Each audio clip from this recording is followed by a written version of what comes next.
अध्यक्ष जी, जिसमें देश की अस्मिता, वैभव को चोट पहचाने वाली जो मानसिकता है, उसको रोकने के लिए बिल लाया गया है। अध्यक्ष जी, दिल्ली भारत का दर्पण है।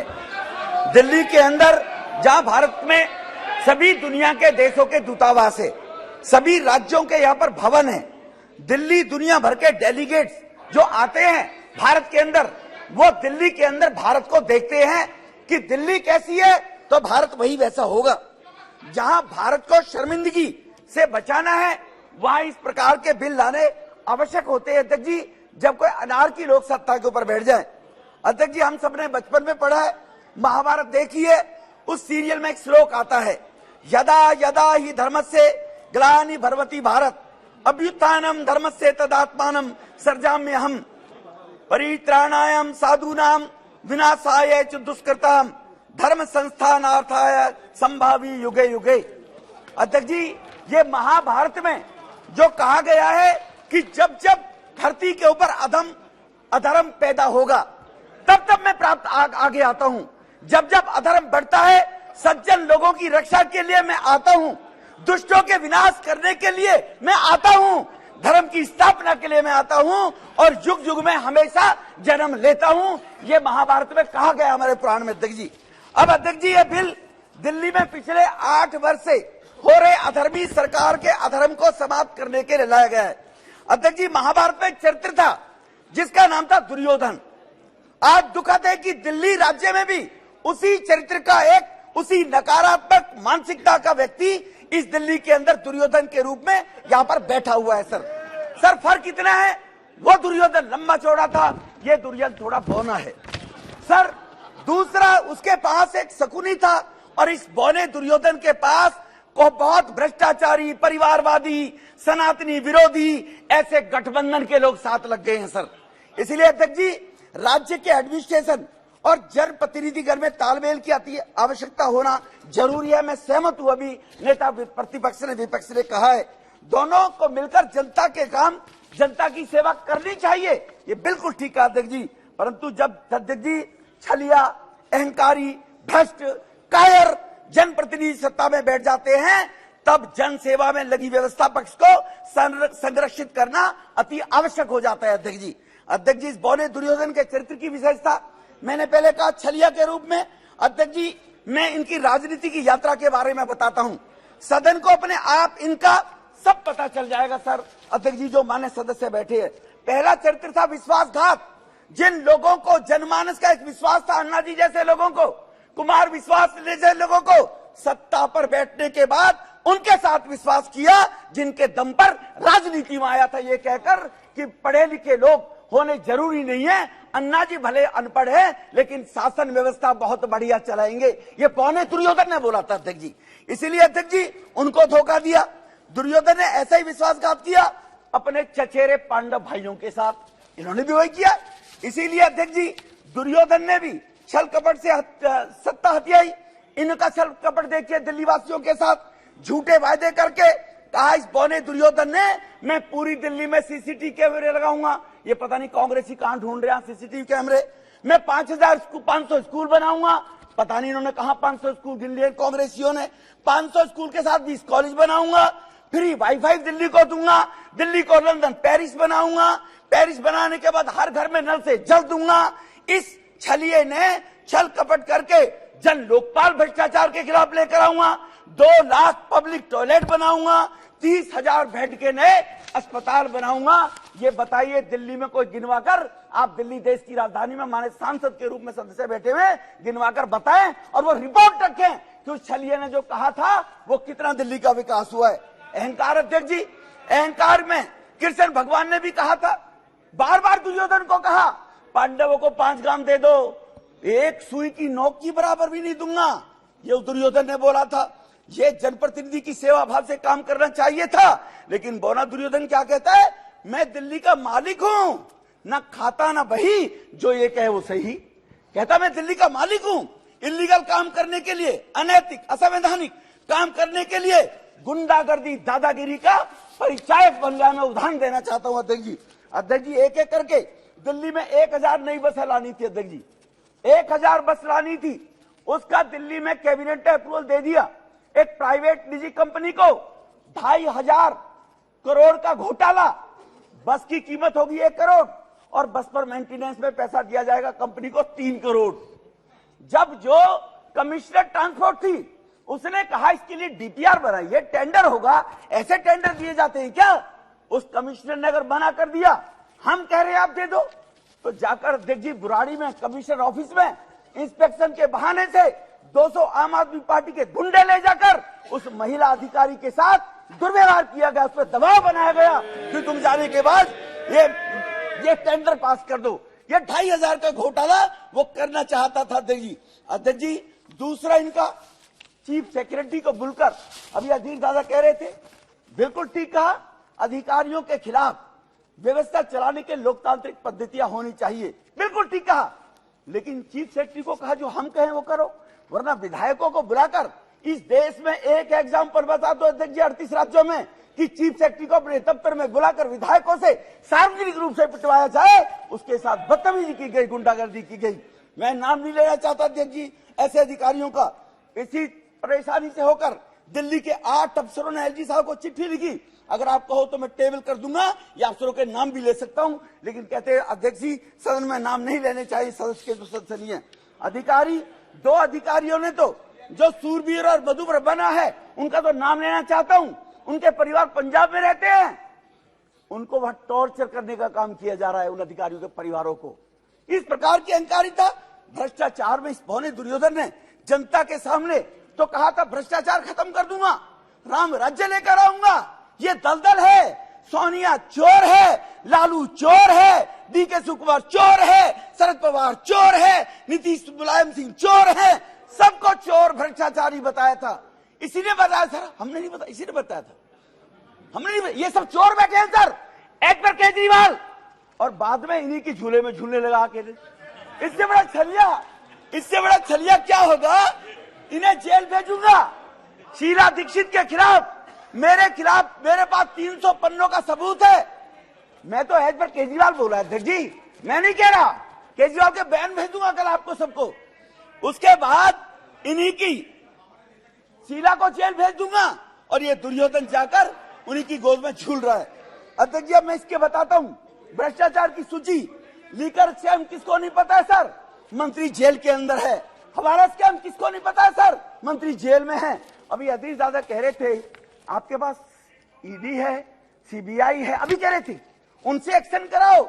जब उनसे एक्शन कराते हैं तो तिल मिलाते हैं, जैसे ताते तय पे बैठा दिया उछलते हो आप लोग। जब सीबीआई से एक्शन नहीं कराते हैं, कानून बदलते हैं तो कह रहे हैं आप लोग कानून रद्द करा रहे हो। एक जबान पे तो ठीक है, कहिए हाउस के अंदर कि सीबीआई ईडी ठीक काम कर रही है, हिम्मत है तो फिर दोबारा भर के कर दिखाइए। सीबीआई ईडी अपना काम करती है अध्यक्ष जी।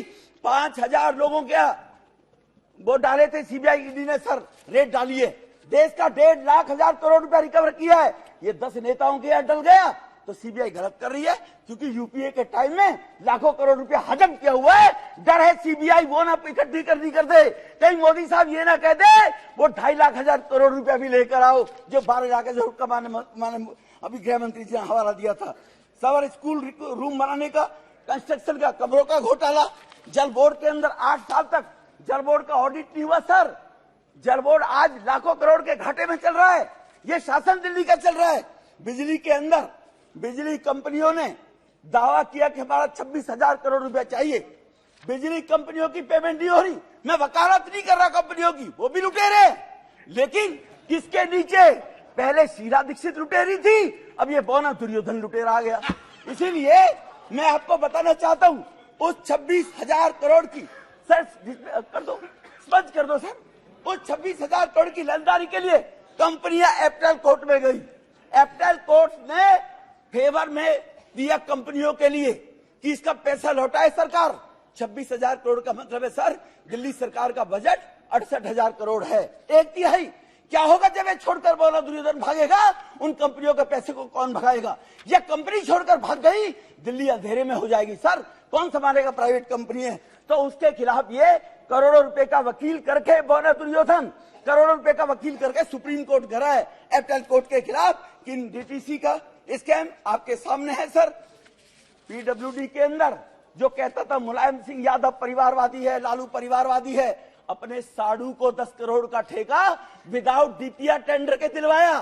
साडू ने बेचारे ने शर्म के बारे आत्महत्या कर ली और उसका बेटा जेल गया। सर, ये शायद ये देश नहीं जानता होगा इस बात को लेकर। इसलिए सर, थैंक यू सर।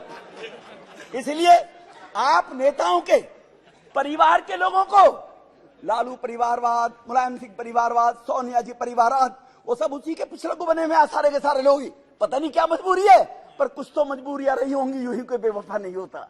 इसलिए कहीं ना कहीं इनकी मजबूरियां हैं। इसलिए सर, आप नेताओं के परिवार वालों को पिछले दरवाजे से जो इनके विधायक हैं, जो इनके मिनिस्टर हैं, उन चहेतों को 437 लोगों को 2.5 लाख से 1.5 लाख रुपए, कोई ओबीसी नहीं, कोई एससी नहीं, कोई किसी प्रकार का रिजर्वेशन नहीं, 437 लोगों को सर ओबीसी रिजर्वेशन के नाम से 2000 करोड़ रुपए की बंदरबाट की, जो लेफ्टिनेंट गवर्नर साहब ने सर यहां पर प्रदर्शित नहीं कर सकता।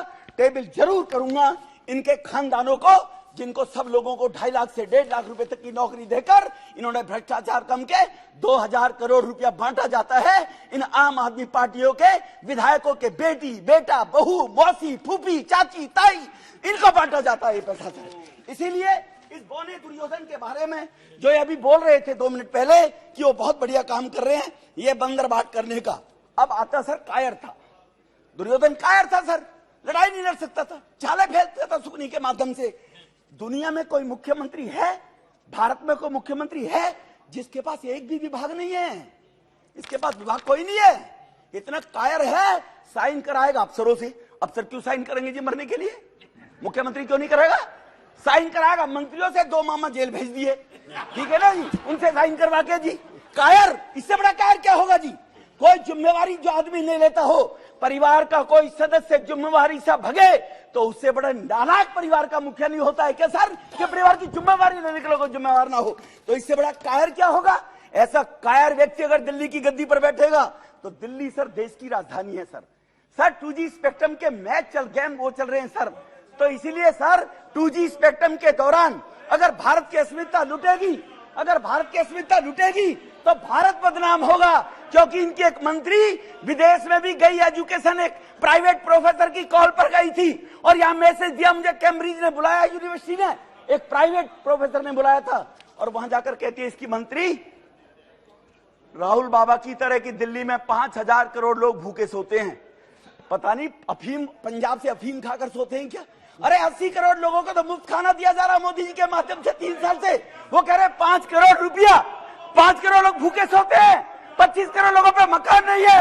इसलिए ये भी एक रफूगर है सर, इसके भी मामा फूफी को लगा दिया होगा कहीं, इसकी भी मामा फूफी को दे दी होगी नौकरी कहीं ना कहीं ले जाकर। तो सर ये आपको अवसर मिलेगा, आपको अवसर मिलेगा तो बोलिएगा प्लीज। अभी अपनी आपको अवसर मिलेगा, नाम देता हूं सर, ऑन रिकॉर्ड में कहता हूं, नकारात्मक सोचकर शिक्षा की राजनीति करने वाला व्यक्ति। भाटी के अंदर कॉलेज खुलना था, 8 एकड़ जमीन चाहिए थी, डीएम बोलती है इनकी, डीएम बोलती है बोलो विधुड़ी से जमीन ले ले। डीएम ने कहा सर विधुड़ी अपने घर के लिए नहीं मांग रहा, दिल्ली विश्वविद्यालय का कॉलेज खुलेगा। उन्होंने मिनट्स में लिखा है सर, डीएम ने मिनट्स में लिख के चली गई कि विधुड़ी जी वो जमीन नहीं देने वाले हैं। ऑनरेबल लेफ्टिनेंट लैंड उनके पास थी, ऑनरेबल लेफ्टिनेंट गवर्नर ने कितना भागना पड़ा, पहले उस लैंड को अर्बनाइज कराना पड़ा एसडी साहब को, तब वहां जमीन दी। क्या गरीब के बच्चों के पढ़ने के लिए, बच्चियों के लिए कॉलेज नहीं होना चाहिए दिल्ली के अंदर? इसने कहा 20 कॉलेज खोलूंगा, और नकारात्मक सोच के कारण एक कॉलेज की भी इजाजत नहीं दी। इसलिए सर मैं बता देना चाहता हूं इनको, जिस सुप्रीम कोर्ट का रोना रो रहे हैं, ऑनरेबल सुप्रीम कोर्ट ने कहा था, अभी बड़ी सुप्रीम कोर्ट की तारीफ वाहवाही कर रहे थे, ऑनरेबल सुप्रीम कोर्ट ने कहा कि तुम्हारे पास 13,000 करोड़ रुपया एडवर्टाइजमेंट के तो हैं, लेकिन रैपिड रेल के लिए 450 करोड़ नहीं है कि दिल्ली में मेरठ तक, दिल्ली में गाजियाबाद तक रैपिड रेल का संचालन हो।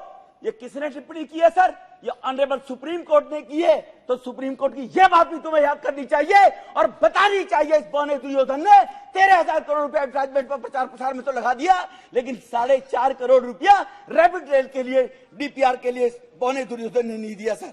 इसलिए सर आयुष्मान योजना रोककर 2018 में योजना दिल्ली में नकारात्मक सोच सर, पूरी देश में गरीबों की, बीजू पटनायक जी अपनी योजना चला रखी है, सबने चला रखी है, लेकिन दिल्ली के अंदर गरीब का बेटा गरीब की मां बहन बहू बगैर इलाज के जीवन को न खो दे, वो दिल्ली के लोगों को आयुष्मान भारत योजना आज तक इस बौने दुर्योधन ने लागू नहीं की। अरे दिल्ली वासी ने तुझे मुख्यमंत्री बनाया है। अरे तेरी दुश्मनी बीजेपी से हो सकती है, लेकिन दिल्ली के 2.5 करोड़ से तेरी क्या दुश्मनी है? आयुष्मान भारत योजना क्योंकि मोदी साहब लेकर आए गरीबों के लिए, वो आज तक लागू नहीं की सर। इसलिए मैं नकारात्मक सोच की बात बता रहा हूं सर। इसलिए सर मैं अपनी बात यहीं पर खत्म करने से पहले आपसे निवेदन करना चाहता हूं कि इसी बौने दुर्योधन के अंदर, थैंक यू, पानी की व्यवस्था, इसी उनके बौने सहयोगी दुर्योधन ने, पानी की व्यवस्था कर रहे हैं। इसी बौने दुर्योधन ने 26 जनवरी को देश के रिपब्लिक डे पर बाहर का विदेश से डेलीगेट आता है और यही बौना दुर्योधन 26 जनवरी को राजपथ पर धरने पर बैठ गया था सर।